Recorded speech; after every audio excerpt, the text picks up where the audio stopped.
জঙ্গলমহল থেকে কলকাতার পথে ছুটল রামলাল, হাতি নয় এবার যাত্রীবাহী বাস। শুক্রবার সকাল থেকে ঝাড়গ্রামের রাস্তায় দেখা মিলল রামলালের, তবে এ কোনো হাতি নয়, বরং জঙ্গলমহল থেকে কলকাতাগামী নতুন একটি শীততাপ নিয়ন্ত্রিত যাত্রীবাহী বাস। সকাল 7:45 ঝাড়গ্রাম বাস স্ট্যান্ড থেকে যাত্রা শুরু করে বাসটি লোধাশুলি ও মানিকপাড়া হয়ে কলকাতার উদ্দেশ্যে রওনা দেয়। 41 আসন বিশিষ্ট এই এসি বাসের ভাড়া নির্ধারণ করা হয়েছে 240 টাকা। জঙ্গলমহলের মানুষের কাছে রামলাল নামটির আলাদা আবেগ রয়েছে। এই নাম শুনলেই মনে পড়ে যায় এলাকার পরিচিত সেই বিশাল দেহি হাতির কথা, যে দীর্ঘদিন ধরে জঙ্গলমহলের বিভিন্ন এলাকা এবং রাজ্য সড়কে অবাধে ঘুরে বেরিয়ে মানুষের কাছে পরিচিত হয়ে উঠেছে।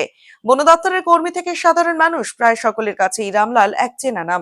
সেই পরিচিত আবেগকেই এবার তুলে আনা হয়েছে নতুন এই বাসের নামকরণে। শুধু নামই নয়, বাসের গায়েও আঁকা রয়েছে হাতি রামলালের ছবি, যা প্রথম দেখাতেই যাত্রী ও পথ চলতি মানুষের নজর কাড়ছে। জঙ্গলমহলের অন্যতম পরিচিত প্রতীককে সামনে রেখে এই ব্যতিক্রমী উদ্যোগ ইতিমধ্যেই যাত্রীদের মধ্যে কৌতূহল ও আগ্রহ তৈরি করেছে। আজ থেকেই ও তো ঝাড়গ্রাম থেকে ছাড়লো 7:45 পাঁচমাথার মোড় থেকে ছাড়লো। এবার লোধাশুলি যাবে, মানিকপাড়া হয়ে ও যাবে চৌরঙ্গি থেকে সোজা কোলাঘাট, তারপরে কলকাতা।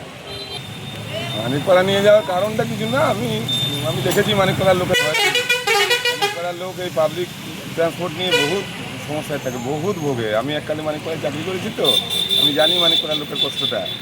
ওই জন্য প্যাসেঞ্জার হোক চাই না হোক ঢুকে যাক, মানিকপাড়া জলটা তো পেতে আছে।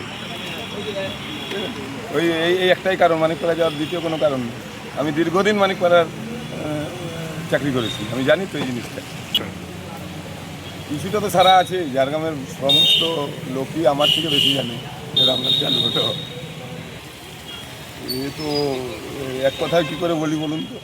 এখন তো এইটাই তো আজকালে মানে আমাদের এখানকার সবচেয়ে জনপ্রিয় নাম রামলাল। ও হাতি ঠিক কথায়, কিন্তু হাতির স্বভাবটা ওর নাই। হাতির স্বভাবটা ও মানুষের সাথে মিশে গেছে। আর তাছাড়া রামলাল আমাদের মিলেও একবার এসেছিল, আমাদের রাজবাড়ির মিলেও একবার এসেছিল। ওইখানে ইয়েতে চাল খেয়ে গেছে। 50 কিলো চালের বস্তা টেনে নেয়, খায় তো 5 কিলো।